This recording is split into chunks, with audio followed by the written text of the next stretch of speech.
Todd. Can you hear me? I can hear you. I can't see you yet. Okay, it's because I have to click start video. That's why. There you go. How's that? Hey, it's good. Good. Right on. Okay. Should I make this higher, lower? I tried to put you in my studio so that you would see. Oh, nice. That. Yeah, so this is where I do my podcast from as well. Right on. Do I call you AV? Do I call you Ann? Yes, you do. AV. AV. AV, thank you for hanging out with us here in Vancouver on the Toddcast. You're welcome. Vancouver. Okay, good to know. Yeah, and congrats on the release of the new album, Everybody Matters. Thank you. Clearly, COVID did not stifle your creativity. No, it didn't. It actually allowed me to have more because I wasn't running around doing all the things that I'm doing now, like promotion and getting ready for touring. Yeah, interesting because a lot of the people that I know in the industry, not a lot, but certainly let's say a third, are saying that they're like, yeah, I just can't, like, creativity's not coming. I don't feel like picking up the guitar. Oh, like during the pandemic or the now times, whatever we call this. We're still in a pandemic. Let's not kid ourselves. But but you didn't feel that at all, hey? No. To be honest, no. And a lot of it had to do with the fact that I sort of had a built-in audience on my front step. How do you mean? And I live in a part of Edmonton called Macaulay, which is a notorious neighborhood in some ways. It's where it's kind of like the East Hastings version of Edmonton. Oh, okay. If that puts into reference for a Vancouver, right? Yep. Vancouveronian. Yes. Person from Vancouver. Vancouverite, sure. Vancouverite. I should know this. I was born in Vancouver. Oh, were you? Yeah. Okay. But anyways. So yeah, I have a lot of walking traffic past my front porch. And so of people who typically don't get to go to concerts, even pandemic or not. Right. So it didn't take me very long to realize that I could just get my performance out that way. You know what I'm saying? And it's a very good way to do that. When you play live to people, you get the instant reaction of like, is this song working? Am I on the right track? Exactly. Yeah. Exactly. And I just had some friends join me that had sung with me. One friend of mine, Jojo, had sung with me the year earlier as a backup singer. And we realized, like, oh, you could sing on the porch too, because we could be physically distanced, 2 meters doing that, and it was outside. So over the 2020, we put on 26 porch concerts. Every Sunday we did it for 26 Sundays in a row. And it would have been more, but in Edmonton, we don't have as nice weather as you do in Vancouver, which I know you like to in rub snow in. For a good portion of that. Yeah, we had to quit for the snow. Yeah. Well, and then we did them again this year. That's so Or cool. Not this year, 2021 year. Yeah, I know. I hear what you're saying. That's very cool that you found a way to kind of still reach that audience and still, be able to play for your fans and your friends and stuff. It's cool.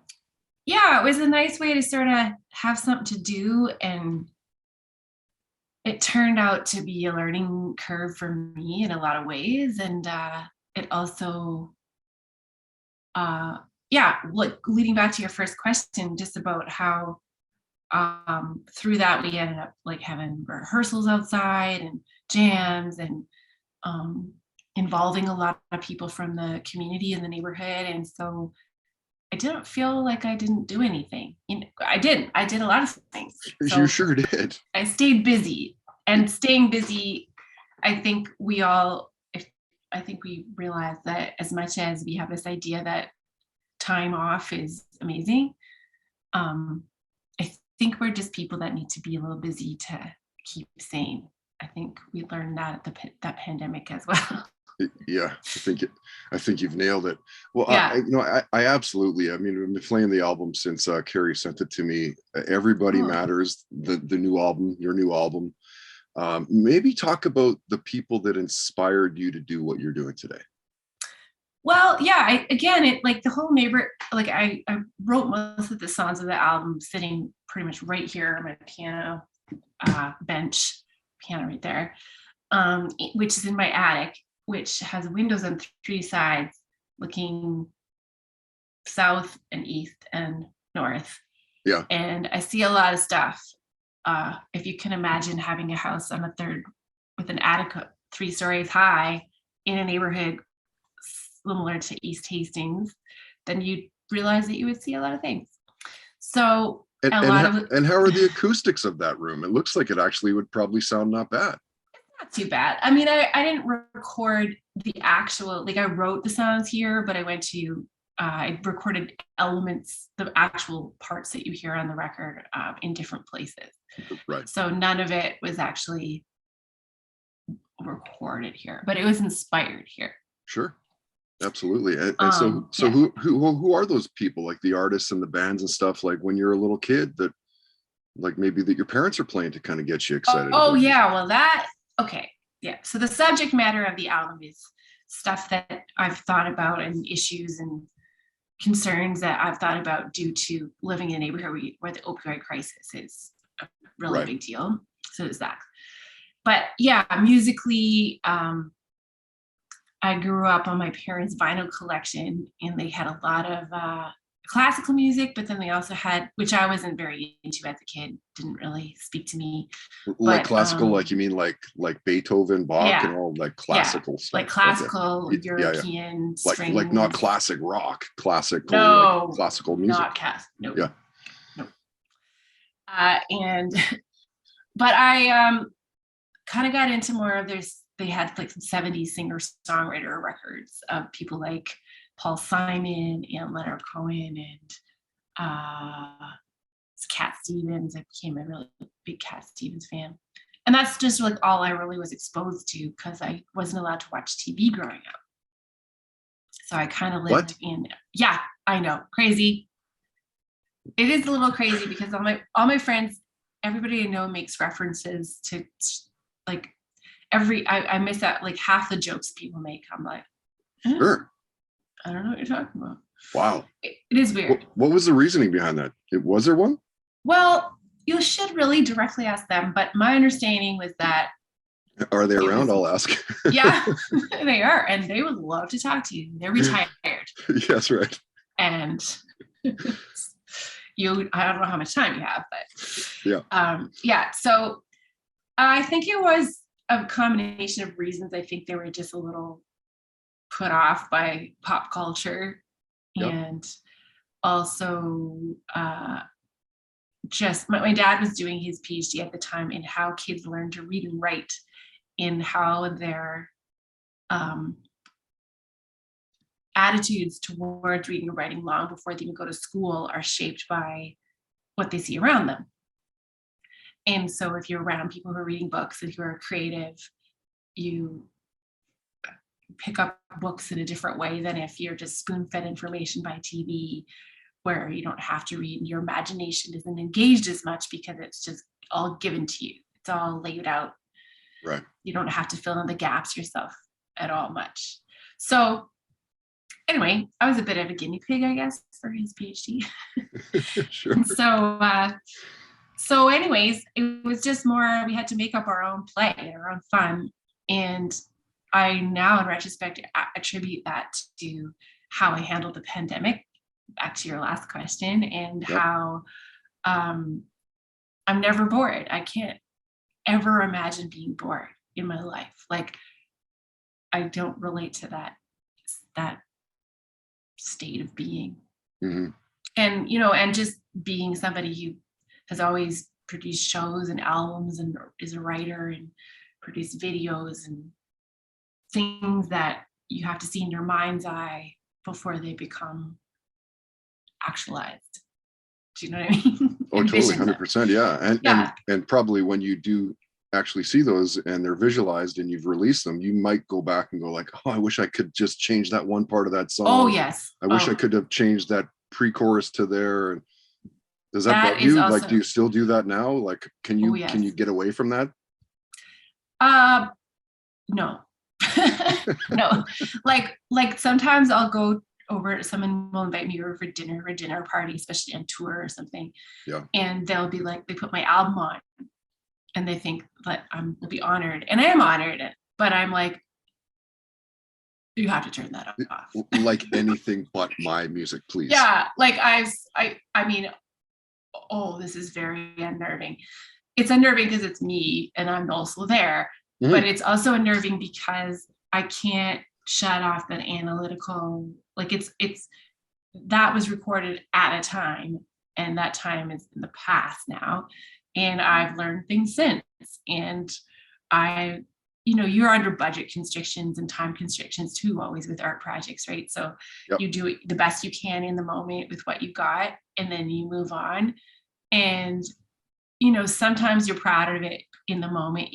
Luckily I'm at a point where I generally don't have to release things until I'm proud of them. Like I can change them until, at least in the moment, I'm proud of it. But then in the moment, like that's a moment, right? So you move on. Like if you're not constantly learning and challenging yourself as an artist, then you're doing something wrong, Well, I've talked to a lot of artists that say, like, once they record the music and they release it, it's almost not theirs anyway. At that point, like, you're giving it to your fans, you're giving it to your following, and you almost release that song. It's a living and breathing thing, right? Like it's just a rendition of a song. It's like, sure, it's a song that you wrote, but you're covering it as much as someone else is covering it. Like it's your interpretation at that moment. But an interesting. I'm re-releasing a version of a song I released 10 years ago on this new album, for example. Interesting. Okay, that's cool. Yeah. Because I wanted to. Yeah. Okay. So let's go down that road. So why'd you want to redo a old song? Well, maybe it was just didn't get enough of a shake. Like, did you feel it wasn't? Yeah. Maybe... I liked the original version, but it was kind of more of a folky, rootsy album, and I always thought it deserved a little bit more of a heavier backbeat and a gutsier sort of R&B treatment. And then I met, and it's a duet that I wrote with a singer-songwriter named Matt Epp, who maybe you know of. He's a Canadian singer-songwriter, and we were touring a lot together then, and we wrote it when we were touring, and then we recorded it together on the album. And then since then I met this guy named Jory Kinjo, who's a Calgary-based singer-songwriter and bass player. And he's got a great voice, and he's got a really smoky, sort of bluesy voice that I just thought that was the voice that really needed to be on that duet in my mind's ear. Mind's ear. I love it. And so and so we did a bunch of touring together too. And then at some point when I was thinking about this album and thinking of songs that would fit on it musically as well as subject matter wise and lyric wise, I just thought, like, this one needs to be on the album again. Great.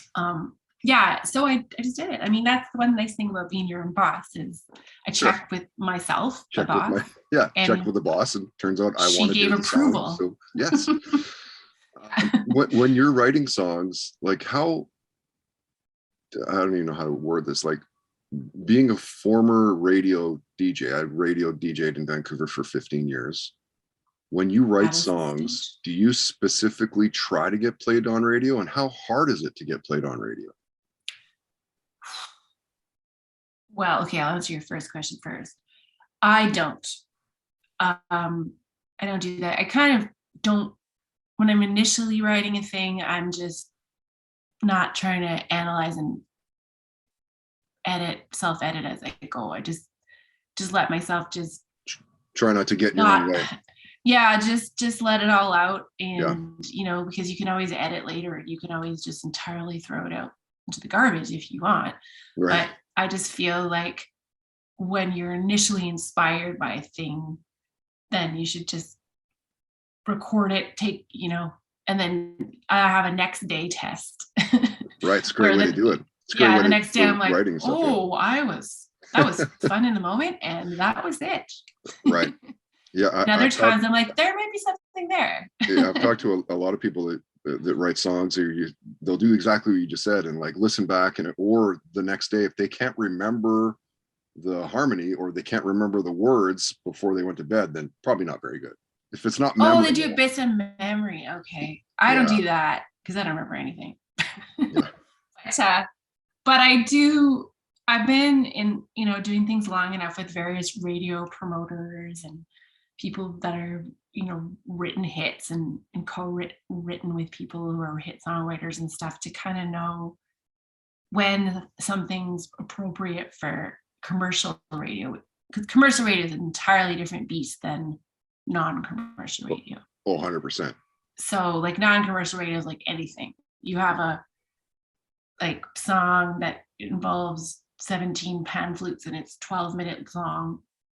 If you can find a show on public radio or campus radio or something, like, great. Right. So there's no rules to that. That's just, you want to find somebody who likes it, who'll play it, great.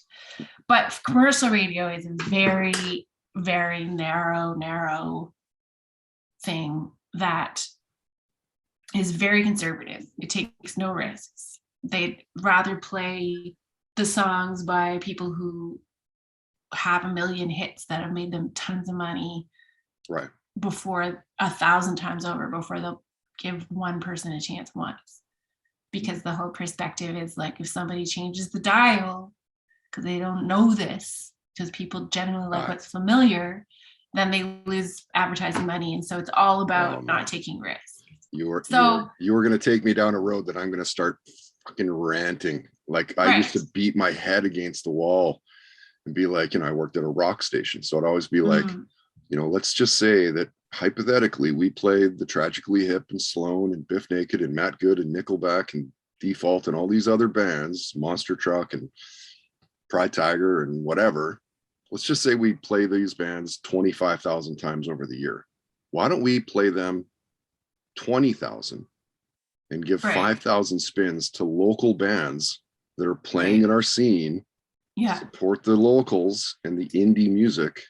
And the same, and it was always met with what you just said. Well, they're not on the charts, and it's it's a tune-up factor, and it's like, it's not a tune-up factor. If we played it, eventually they would know it. It would be the same as knowing it's a chicken and the egg. It's a chicken and the egg, and it's a really. I mean, I work with the radio promoter. Talk to him several times a week in Germany, and that his job is that. So he comes against the same frustrations of trying to promote new talent to the stations, and it's a tough job to convince anybody to do anything. But it's especially tough if the song doesn't fit too. Sure. Absolutely. So sometimes what a frustrating job to have. Holy crap. Yeah, he's a fighter. But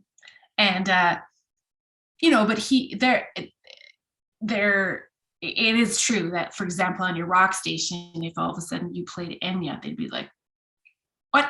Well, I'm not saying play Enya. I'm saying play a rock band that makes sense to the station. Same as like if it's a pop or a country station, like they all, Exactly. So you have to first fit the genre and not be too out of what the sound is of the station. But then there's also just, it's a tough nut to crack, because the music industry, like I said, is really conservative. They just would rather, they don't take very many risks. They just want to make money. So mostly people make money on the tried and true versus the new.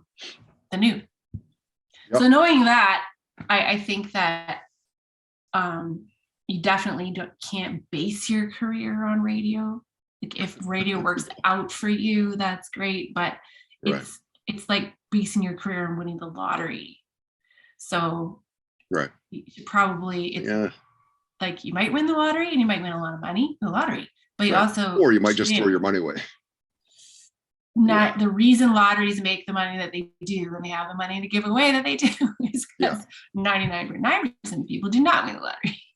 Well, I don't know if Carrie, I don't know if you listened to the podcast before jumping on, but or Carrie told you, all of the music that I play on my podcast is all indie.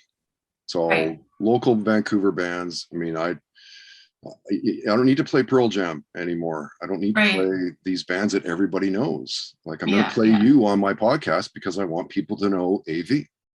Simple. Well, that's great. We need people like you. Yeah. Yeah, no, there's a lot of that going on. And but you know what, luckily radio stations are one thing because it's a business, but people, everyday people, are different because they're not running a business on it. They're just everyday people that want to hear new Right. artists, and like they don't necessarily want to hear all new artists because not all new artists are amazing, but also not all old artists are either. But they're definitely more open to it. So I think you just got to find your fans. Right. Yeah, there's way more radio is only avenues one now. way. You know, for you guys, for musicians now compared to like the 70s and 80s, there's more bands, but there's more ways for you to get your music out to the fans. Yeah, it's a blessed, like there's pros and cons to how it was in the, you know, the like 60s, 70s, 80s, like the big budget times for record labels to be spending ridiculous amounts on recording and promoting. Right, which doesn't happen very often though. Oh, not at all. No. And so the big difference was that then there was only one way to record an album, which was to go through them. Like the average person did not have this super, super duper expensive studio that they could record in. And they were only owned by the major recording, like that's what they call record labels. They recorded. So you had way less people recording. So the average, like there was just so much less content being pushed out there per year and per week and per day. Whereas like I think on Spotify, there's something like 40,000 songs a day that are uploaded. So like we have the advantage of like not having to go through the gatekeepers of an A&R company of the past to maybe get signed to maybe record a record. We can just record a record. But also so are all these other people, because there aren't any gatekeepers anymore. Like anyone can record and anyone can put their stuff up on the internet to the major streaming places. Mm-hmm. So there's pros and cons to both eras, I would say. Like there's so much content out there, it's mind-blowing. What was your first concert you went to? Oh, geez. What was my first concert I went to? That's a really good question. Like I remember my first arena concert, which was U2. Oh, wow. I think. Okay. Yeah. Wow. That's a good bar. Yeah. But I don't remember. That's a really good question. I can't answer you. All right. Because I have to remember how old I would have been and what. Let me hit you with one where it's really going to put your musical tastes on the map. We're going to know a lot about you from this one question. Okay. It's a cliche question, but I love the question. So give us 3 albums that you would need if you're stranded on a deserted island. It says so much about people. Yeah, that it's torture. Yes, that it's impossible. Todd, that's an impossible. Yeah, question. Like don't ever make me A, be stranded on an island, but B, with only 3 albums. Right, only 3.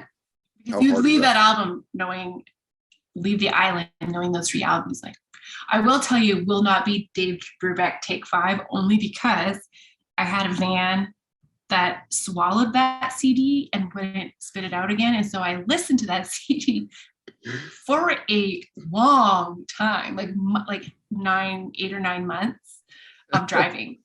So nothing against, I actually love the CD, but I don't need to hear it again for a really long time. So not that one. You can cross that one off the list. Man. Wouldn't it be cool to find out what album you've heard the most in your life? Yeah, that one. You think it's that one? Well, okay. No, actually, again, it's probably Bridge Over Troubled Water by Simon & Garfunkel because, I learned to, my parents very early on realized if they taught me how to put records on the record player myself, rather than every 20 minutes me needing them to, that was good. So age 3, I was spinning my own records. and great. of their collection, that was my favorite. So I know that one really well. Yep. But what would I want to be stranded with? Jeez, I'd have to pick, you know what? Like a compilation of like a really big, I would pick like a 7 CD box then. Compilation, like you're picking like a K-Tel record from 1987. Yeah. Well, what I mean is that's really hard. I mean, my obvious go-tos would probably be something from Aretha. And probably, I don't know, who else, like Nat King Cole or something. I don't know. It would be really hard. Just some really satisfyingly well played, well sung, well written, soulful, great stuff. Maybe some Bob Marley. Yeah. I don't know, man. It'd be hard. Yeah, that's an impossible question. It'd be really hard to narrow down. But I probably would pick something in those worlds. Yeah. Yeah. I might throw a Beatles album in there. Yeah. Not sure which one, but yeah. I mean, the great thing about the Beatles is they did encompass a lot of those genres. So you'd get a lot of genres in by saying Beatles. All right, AV, let's get outside of, sorry, I'm taking you for way longer than I said. I'd probably be like 15, 20, but we're getting I forgot to even like how long we were supposed to talk. So if you're cool, I got a few questions. I want to kind of get to know you a little bit outside of music and what you're known for. And I'm curious now that the way you started this chat, do you binge watch now? Like what have you been binge watching lately? Binge watching? Oh my God. Yes. I think everyone binge watched at the pandemic. Everyone that had the blessing of having the internet binged watched a lot of things. Like and we just finished Netflix. Yeah, well, we just finished Parks and Recreation in a record amount of time. Such a good show. Which I'm so sad I watched all of it now. I'm kind of sad it's over. Yeah. That was really good. Yeah. It's good when you're like dreaming that it would come with more episodes, Yeah, that was really awesome. I needed to laugh a lot in this pandemic. Yeah. And I think we all did, yeah. Yeah, that was one we just finished. Because I was just like, my partner's all into dystopian, like futuristic stuff. And I was like, but we're living it. Why would you want to watch that for fun? We're in it. It's so true. I need an escape. I watched something the other day that was very trippy with, I think it was Tom Cruise was like one of the main actors in it. I can't remember the name of it, but it was on Netflix. Super, like very trippy, and the same thing, dystopian. It was very like he was going back in time and kept dying at the same spot and had to like find out how to not die in those spots. And I'm not explaining it well enough, but very trippy. Heard of it. Yeah. I mean, when I look out the window, I already seem it seems like the zombie apocalypse to see all these addicts that are sadly just they walk around like zombies, and just what's happening in the world. And I was like, I just want to laugh at something silly. So Parks and Rec was my jam. Do you get into the superhero movies and all that? No, not at all. No. No, I just can't. Although I ask only because there's like 5 billion of them now. So right. No, that just seems a little simplistic to me, like they're getting a little bit more complicated now, but like with all the stuff that's going on in the world, one thing and in the neighborhood is that I just feel like things are not good guy, bad guy, so clean cut. There's bad people that do good things, there's people that do bad things. It's not when we're put to the test, like in a pandemic, people that you thought were good and nice turn out to be selfish or short-tempered or whatever, And so like I feel like one of the big worries I have is how simplistic we want everything to be, like black or white, 0 or 1, yes or no. Don't give me any nuances and give me some gray. the truth is that things are more nuanced that you can't explain in a 40 character tweet, and that, that's kind of my album, is just like the humanity of us is more complicated, but also therefore you don't have to write everybody off so easily and be so self-righteous either. So yeah, that's how the times that we're in, I feel people are forgetting that, and that's never a good idea. The times in history and people forgot that are always lead to the worst times.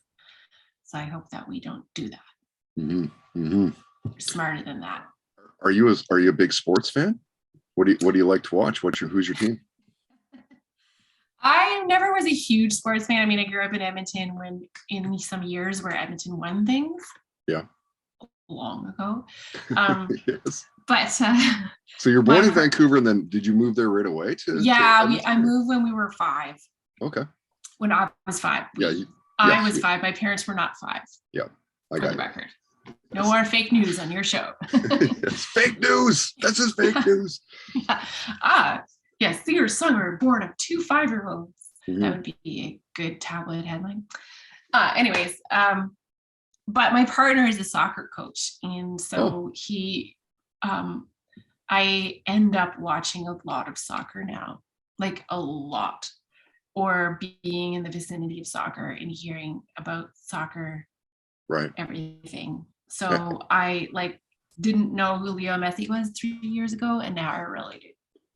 And the crazy soccer parents that just take it a little bit too far. Yeah, well, luckily he coaches mostly here in the inner city, so that's actually nice. Is that because I know there's parents like that, and he started a program for inner city kids that didn't have one at all, because a lot of all the soccer places are far in the suburbs. You need to drive to them. It ends up being a thing that's for people of a certain income. So he just has lots of really excited, grateful kids and parents. Aww. And they're really good at soccer. A lot of them are from countries where soccer is the main sport, so they're killing it. Alfonso Davis is from our neighborhood. He was a superstar guy. Yeah, that's cool. He lived in our exact Chinatown and played in the rink that's down the street from me.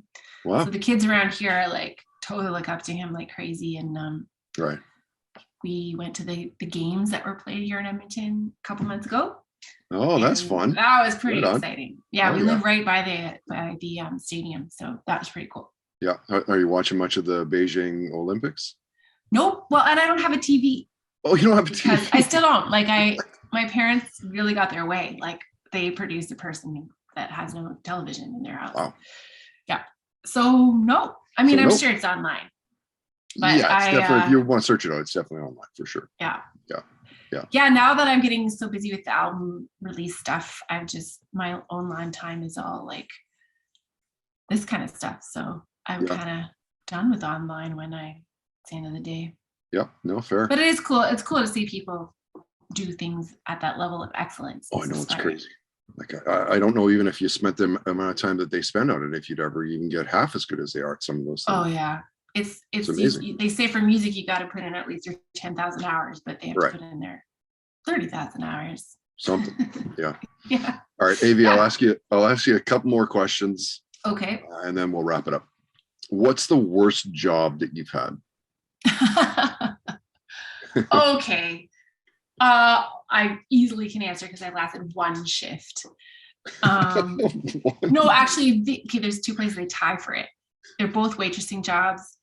One was at a place where the kitchen was so disorganized and I was working a lunch shift, that almost all the food got sent back for very good reasons, like moldy bread, or I was like, oh, I'm so sorry. So it was terrible. So I was like, I can't work here.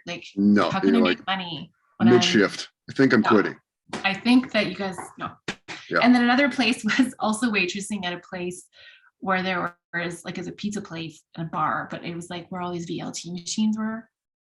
So I just had people I worked again the lunch shift, and at 10 a.m. I'd have to get in there. There's people lined up to go just put their money in these things, And like my job was to bring them their beer so they wouldn't have to get up and order it. Right. So they could just stay there putting their money in the thing, chain smoking. And I was like, this is not inspiring me. Like we just talked about the Olympics and how inspiring they were.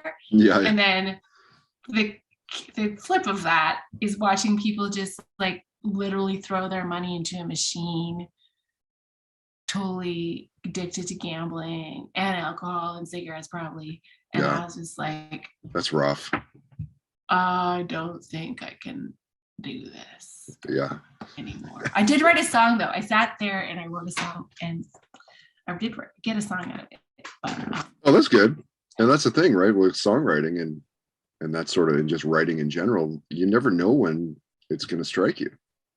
No, and you know, as much as adversity sucks, I also think that it's what makes us strong and resilient. And you know, I live in a neighborhood where there's people from all over the world and from a lot of really terrible home situations too that end up over here. And the adversity that they've experienced is far beyond having to be in a pandemic for 2 years. You know, like the pandemic was enough, almost like a blip to them of the inconvenience of the trauma that they've seen in their lives or the violence. And so I guess that's another thing that helped me manage the pandemic is realizing that it wasn't a big deal to people around here as much as it was to some people that I knew that was really the first really big major upheaval of their lives they've ever had.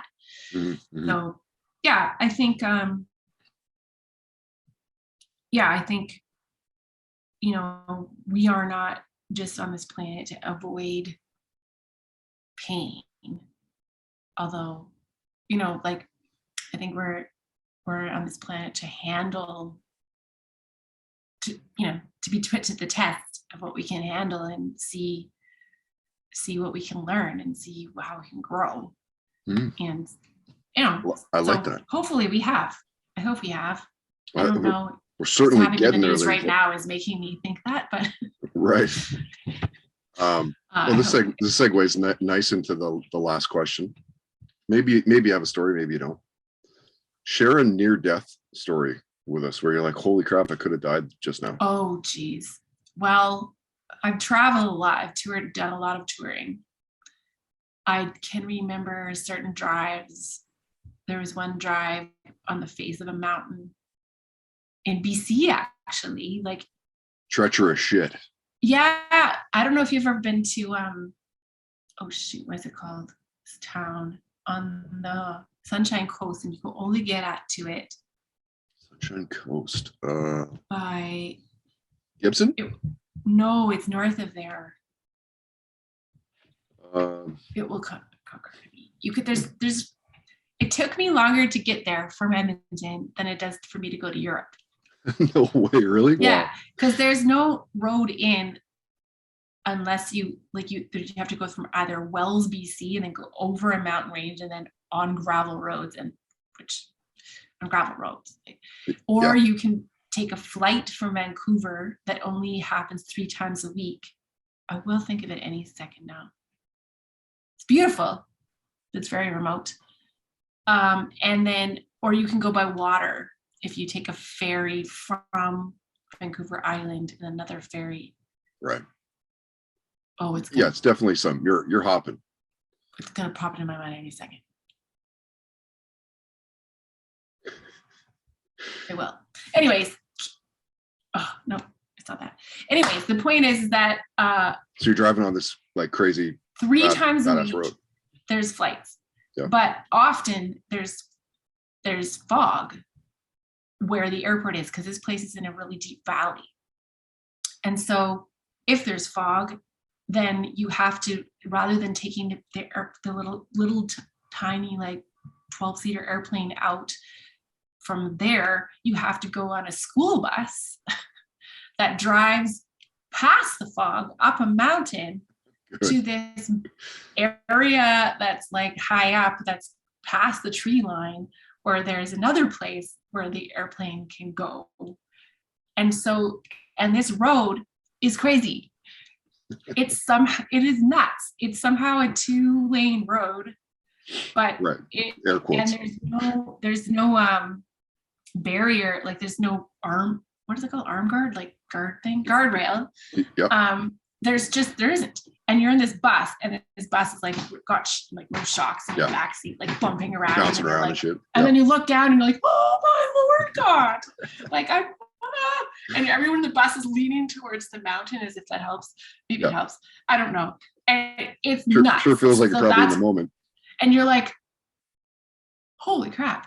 Okay, I will think of this town. My friend Ted lives there, and I went to visit him, and I was like, holy crap, that's in my own country. And there's been a couple other roads like that, like the Autobahn in Germany is nuts. Yeah, nuts. That's like, where they're doing 200K and honking at you if you're not doing it. Yeah. Like if there's like usually 5 or 6 lanes, and the trucks take the 2 slow lanes, and then there's the middle lane that's slow, which is averaging about 180 kilometers an hour.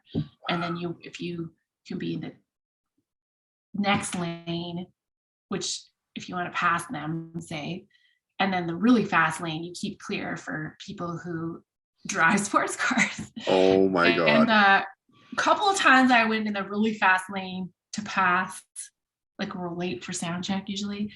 And but the rental car that I have is never a sports car. So it like we're like pedal to the metal and we're trying to pack.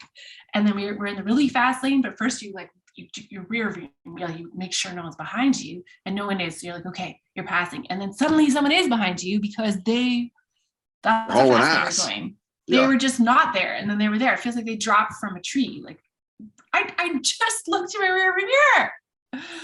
It's crazy. So, oh my God. It sounds fun though, kind of. It's sort of fun, but like you realize like one little tiny little like jerk of the steering wheel and you're dead. Like right. When you think of like that, sure. Yeah. So you don't want to.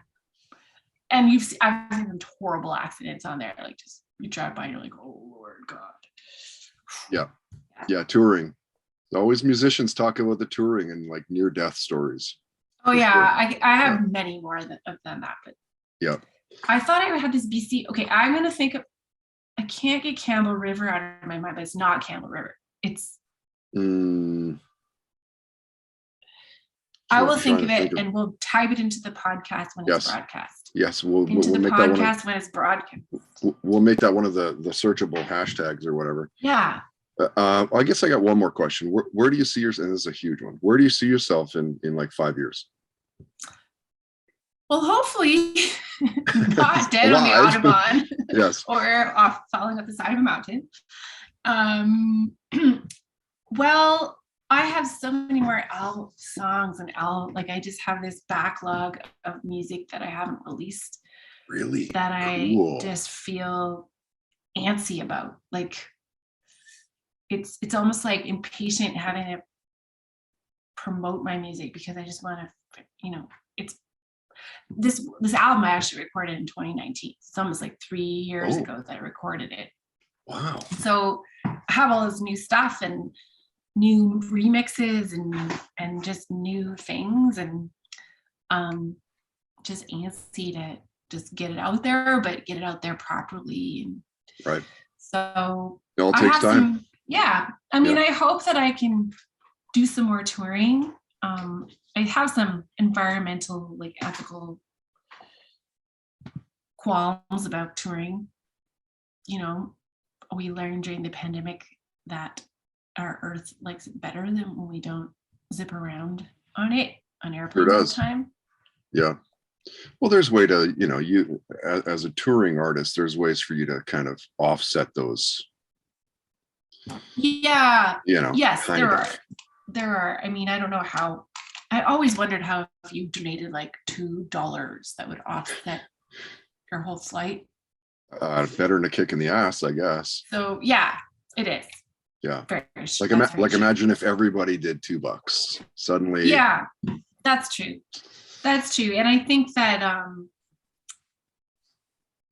I mean, I also read somewhere that it's like the 1% contributes 16% of the world's emissions. So that's a lot for a very small handful of people to be contributing. Right. And I'm not one of the 1%. Right. Of course. Like at all. Far Yes. from it. Yeah. Same. So, sometimes I wonder if those of us with a conscience are bearing too much of a guilt trip burden when other people are flying to another planet for some reason. Yep. Seems a little weird to me. Yep. But it's been a long time since I've been on an airplane. It has also for me. I have gone from my home here in the inner city of Edmonton. The furthest I've gone since coming back from Europe at the end of December 2019 is to get firewood from a friend's house in the country just north of here by about an hour and a half in November of 2020. Yeah, well, you're a little shorter. Like for me, it's the Okanagan. I've been up to the Okanagan to see family. I've been out to Tofino just to kind of chill out and recharge the batteries. But other than that, because you live in BC. Yeah, I'm like, Tofino for me is like a 4-hour, and I'm there. Oh, that must be nice. Kind of, roughly. Nice. Yeah. No, I've been out to get firewood. Which is really different from how 2019 was in my life. So I was like, okay. Well, it's all hopefully coming around here. Yeah, I do have a tour that I'm gearing up for. Nice. In early April already. Oh, which cool. I'm not ready for. So would that be hitting Vancouver? No, it's in Europe. Oh, in Europe. So, wow, good for you. That's awesome. Wow. But I sure miss.